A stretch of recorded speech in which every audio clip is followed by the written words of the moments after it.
Moodbidri police inspector Sandesh ಅವರು ನನಗೆ ನನ್ನ ಅಕ್ಕನ ಮಗ ಹಾಗೂ ನನ್ನ ಮಗನಿಗೆ ಮಾನಸಿಕ ಹಿಂಸೆ, ಜೀವಹಾನಿ ಬೆದರಿಕೆ, ಮಾನಹಾನಿ ಹಾಗೂ ಲೈಂಗಿಕ ಕಿರುಕುಳ ನೀಡಿದ್ದಾರೆ. ಸದ್ಯ ಅಮಾನತಿನಲ್ಲಿರುವ ಇನ್ಸ್ಪೆಕ್ಟರ್ ಸಂದೇಶ್ ಅವರನ್ನು ಬಂಧಿಸಿ ತನಿಖೆಗೆ ಒಳಪಡಿಸಬೇಕು ಎಂದು ಕಾರ್ಕಳದ ಸುಮತಿ ನಾಯಕ್ ಆಗ್ರಹಿಸಿದ್ದಾರೆ. ಮಂಗಳೂರಿನ ಪತ್ರಿಕಾ ಭವನದಲ್ಲಿ ನಡೆಸಿದ ಸುದ್ದಿಗೋಷ್ಠಿಯಲ್ಲಿ ಮಾತನಾಡಿದ ಅವರು, ಸಹೋದರಿ ಪ್ರಫುಲ್ಲ ಅವರ ಸಹಕಾರದಿಂದ ನಮ್ಮ ವಿರುದ್ಧ ಸುಳ್ಳು ಪ್ರಕರಣ ದಾಖಲಾಗಿದೆ ಎಂದು ಆರೋಪಿಸಿದ್ದಾರೆ. ಈ ಸಂಬಂಧವಾಗಿ ಅಕ್ಕನ ಮಗನೇ ತಮಗಾದ ಅನ್ಯಾಯದ ವಿರುದ್ಧ ಕಾನೂನು ಪ್ರಾಧಿಕಾರದಲ್ಲಿ ದೂರು ಸಲ್ಲಿಸಿದ್ದು, ಮಾನ್ಯ ನ್ಯಾಯಾಲಯದ ನ್ಯಾಯಾಧೀಶರು ಇನ್ಸ್ಪೆಕ್ಟರ್ ವಿರುದ್ಧ ಎಫ್ಐಆರ್ ದಾಖಲಿಸಲು ನಿರ್ದೇಶಿಸಿದ್ದಾರೆ. ಆದರೆ ಇನ್ಸ್ಪೆಕ್ಟರ್ ವಿರುದ್ಧ ಯಾವುದೇ ಕ್ರಮ ಕೈಗೊಳ್ಳಲಾಗಿಲ್ಲ ಎಂದು ತಿಳಿಸಿದ್ದಾರೆ.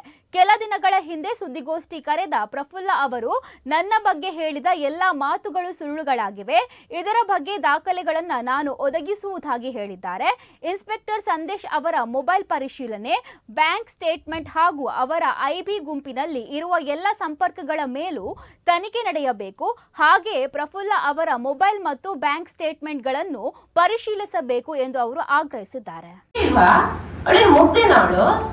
ಇವ್ರ ಹತ್ರ ಬಂದು ಕೇಳಿಕೆ ಎಲ್ಲ ತನ್ನದೇ ಒಂದು ಏನಂತ ಹಿಡಿತಾ ಇಲ್ಲಿ. ಇವನಿಗೆ ಗೊತ್ತು ಎಷ್ಟು ಹೆಣ್ಣು ಮಕ್ಕಳನ್ನು ಮುಕ್ಕಿದೀನಿ, ಎಷ್ಟು ಹೆಣ್ಣು ಮಕ್ಕಳ ಚಿನ್ನ ಮಾರಿ ನಾನು ದುಡ್ಡು ತಗೊಂಡಿದ್ದೀನಿ, ಎಷ್ಟು ಹೆಣ್ಣು ಮಕ್ಕಳನ್ನು ಯೂಸ್ ಮಾಡಿದ್ದೀನಿ, ಎಷ್ಟು ಹೆಣ್ಣು ಮಕ್ಕಳನ್ನ ನನ್ನ ಸ್ಥಳ ಮಹಾಜರು, ನನ್ನ ಎಂತ ಪೊಲೀಸ್ ಲಿಮಿಟಿಗೆ ವಸೂಲು ಕೇಸ್ಗಳಿಗೆ ಎಲ್ಲ ಸಾಕ್ಷ್ಯಕ್ಕೆಲ್ಲ ಯೂಸ್ ಮಾಡಿದ್ದೀನಿ. ಇವನಿಗೆ ಗೊತ್ತು. ಇನ್ನೊಂದು ಆಡಿಯೋ ನೋಡಿದ್ದೀನಿ ನಾನು. ಇದೆಲ್ಲ ತನಿಖೆ ಆಗ್ಬೇಕು. ಈಗ ಹೊಸ್ತು ಸಣ್ಣ ಸಣ್ಣ ವಿಷಯಕ್ಕೆಲ್ಲ ಎಫ್ಐಆರ್ ಹಾಕುದೇನು ಪೊಲೀಸ್ ಇಲಾಖೆ? ಅವನನ್ನು ತಗೊಂಡು ಬಂದು ಕಾಲರ್ ಪಟ್ಟಿ ಹಿಡಿದು ಒಳಗೆ ಹಾಕುದೇನು ಪೊಲೀಸ್ ಇಲಾಖೆ? ಅವ್ರಿಗೆ ಪೊಲೀಸ್ನವ್ರಿಗೆ ಹಾಕ್ಲಿಕ್ಕಾಗಲ್ವಾ ಎಫ್ಐಆರ್?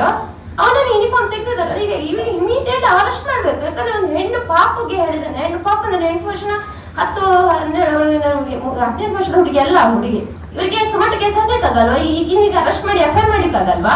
ಯಾಕೆ ಬಿಟ್ಟಿದ್ದಾರೆ? ಇನ್ನು ಹುಡುಗಿನ ಉಗಿದು ಮುಗ್ಲಿಕ್ಕೆ ನಮ್ಮ ಕರಾವಳಿದು ಹೆಣ್ಣು ಮಕ್ಕಳನ್ನು, ಅವ್ರ ಮನೆಯವ್ರದ್ದು ಹೆಣ್ಣು ಮಕ್ಕಳನ್ನ ತಿನ್ಲಿ, ಪಬ್ಲಿಕ್ನವ್ರು ತಿನ್ನೋದು ಬೇಡ ಇನ್ನು.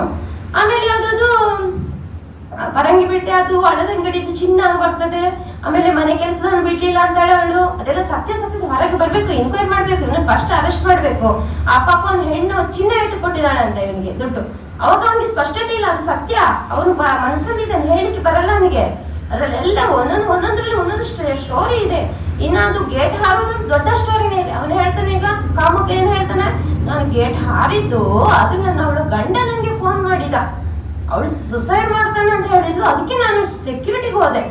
ಸರಿಯಪ್ಪ, ನೀವು ಸೆಕ್ಯೂರಿಟಿಗೆ ಹೋದ್ರಿ, 3 ಗಂಟೆ ರಾತ್ರಿ ಹೋಗೋ ಅವಶ್ಯಕತೆ ಇತ್ತ ನಿಮ್ಗೆ? ಒಬ್ಬನಿಗೆ ಪೊಲೀಸ್ ಸಿಬ್ಬಂದಿಗಳನ್ನು ಕರೀಬೋದಿತ್ತು. ಸರಿ, ನಿಮ್ಗೆ ರಿಲೇಷನ್, ಅವರಿಗೂ ನಿಮ್ಗೆ ಯಾವ ಸಂಬಂಧ? ರಿಲೇಷನ್ ಯಾವ ಎತ್ತನ ಸಂಬಂಧ? ಕ್ರಿಶ್ಚಿಯನ್ ಕಮ್ಯುನಿಟಿ ಸಂಬಂಧನ? ಅದಕ್ಕೆ ಒಪ್ಪೋದು ನಾನು. ಮತ್ತೆ ಅವರ ಹೆಂಡತಿ ಕಳಿಸಿದ್ಲ, ನಾನು ಒಪ್ಪಲ್ಲ. ಮತ್ತೆ ಅವ್ರದ್ದು ಏನು ಅವರ ಗಂಡನಿಗೆ ಇವ್ರಿಗೂ ಫ್ರೆಂಡ್ಶಿಪ್, ನಾನು ಒಪ್ಪೋದು. ಅದು ರಾತ್ರಿ ಮೇಲೆ ಹಾರುವಾಗ ಅವರಿಗೂ 18 ವರ್ಷದ ಗಂಡು ಮಕ್ಕಳಿದ್ದಾರೆ ಮನೆಯೊಳಗೆ. ಅವರು ಹೊರಗೆ ಬರಲ್ವೇನು? ಯಾರಿಗೆ ಕಿವಿಗೂ ಹೂ ಹಿಡಿದು ಆ ಕಾರಿಗೆ ಒದಿತಾರೆ. ಕಾರಿಗೆ ಒದಿವಾಗ ಇವ್ರಿಗೆ ಅವಳು ಸುಸೈಡ್ ಮಾಡಿದ್ರೆ ಇವ್ರಿಗೆ ಎಷ್ಟು ಸಿಟ್ಟು ಬರುತ್ತಾ?